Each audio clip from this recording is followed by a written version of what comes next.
Hörmətli xanım Əcəvi, əziz dostlar, hörmətli xanımlar və bəylər. Mən bugün bu məclisdə Azərbaycan müsəlmanları və Azərbaycan parlamenti adından danışıram.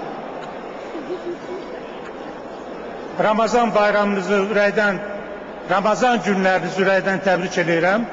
Və arzu edirəm bu günləri xeyirli uğuru başa vurasınız.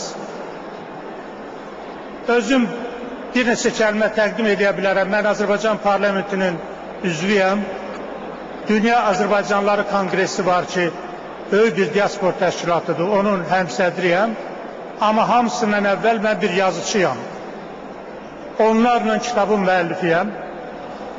Yazıçılar belə deyirlər. Deyirlər ki, insan dünyanın əşrəfidir.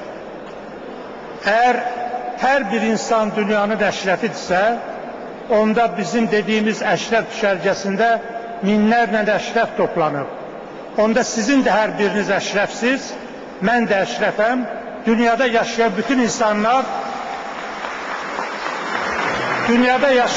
bütün insanlar müsəlmandır, xristiyandır, yəhudidir, bütpərəstdir, tanrıçıdır, şamanistdir.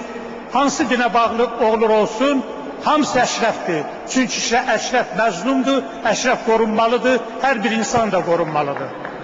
Ona görə də mən bugün Azərbaycan ziyalıları adından və Azərbaycan parlament deputatları adından burada çıxış edərkən deyirəm ki, biz o millətik ki, bu zülümləri çox görmüşük.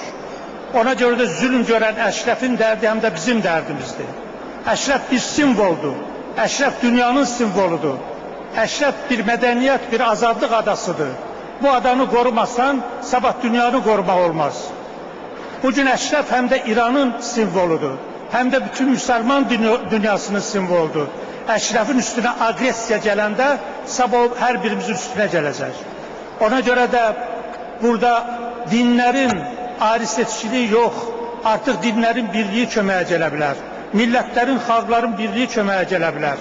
Mən Azərbaycan türkü olaraq bu müsibətləri görmüşəm. Bizim millət paramparçadır. Bizim millətin yalnız bir hissəsində 1918-ci ildə Şərqdə ilk demokratik respublika qurulmuşdu.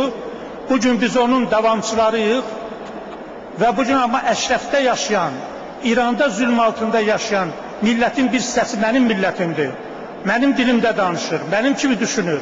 Ona görə onların dərdi, həm də mənim dərdimdir. Mən yeri gəlmişkən burada İslam dünyasından bir çox dəyərli insanlar var.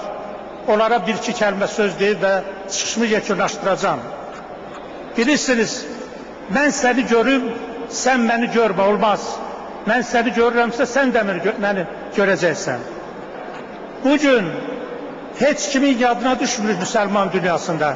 Fələstin dərdi nə boyda dərddirsə, Qarabağ dərdi də o boyda dərddir. 1 milyon insanımız küçələrdədir, qaçqındır. Ona görə siz gərək dünya istəyiriksə, dünya ədalətli olsun, gərək bizi tanıyasınız, müsəlman dünyasının bir parçası olaraq bizim dərdimizi biləsiniz. Mən bunu xahiş edirəm və İslam konferans parlamentinin bir üzvü kimi bunu həmişə demişəm, yenə deyirəm.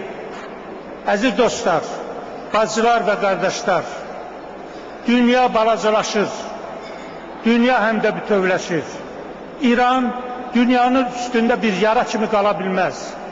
İran bugün bir İslam devləti deyil, İran bir demokratiya düşmənidir. İran bir despotizm ocağıdır. Hər gün bizim qonşuluğumuzdadır. Hər gün İranda onlarla cavanlar məhv edilir, asılır, daşqalaq edilir. Orta əsrlərdəki zülüm bundan artıq olmayıb. Mən sizin buraxdığınız bir kitabı gördüm. Mücahidən xalqin şəhidlərinə əsr olmuş 20 min haqqında kitab. O kitabı görəndə gözümün yaşı döküldü. Bütün ailələr məhv edilib. Uşaqlar, körpələr, bunların günahı nə idi? Bunlar yaşamalıydı. Bunlar dünyaya böyük Allahın verdiyi nemətləri gətirəcəkdilər. Hamısını məhv ediblər. Bugün məhv edirlər. İranda türkünə, farsına, belucuna, ərəbinə, ondan sonra kürdünə ayrı seçkilik qoymadan hamısını məhv edirlər, cavanları məhv edirlər. Ona görə bu xalqlar bu zülmə qarşı bir yerdə mübarizə aparmalıdır. Mən bir Azərbaycan ziyalısı kimi mücahidən xalqin və əşrəf müdafiəçilərinin bugünkü toplantısında dünya demokratiyasının mərkəzi olan bir yerdə, Fransada, Parisdə bu toplantıda iştirak eləməkdən məmnunluğumu duyuram. Mən sizin hamınıza bu yolda uğurlar arzulayıram. Xanıma mənim də balaca bir hədiyəm vardı, amma onu bura gətirməmişəm. Amma mən hesab edirəm ki, bizim xanıma ən böyük hədiyəmiz İranın azadlığı, İranın demokratikliyi və İranın gələcəyi olacaq. Çox sağ olun.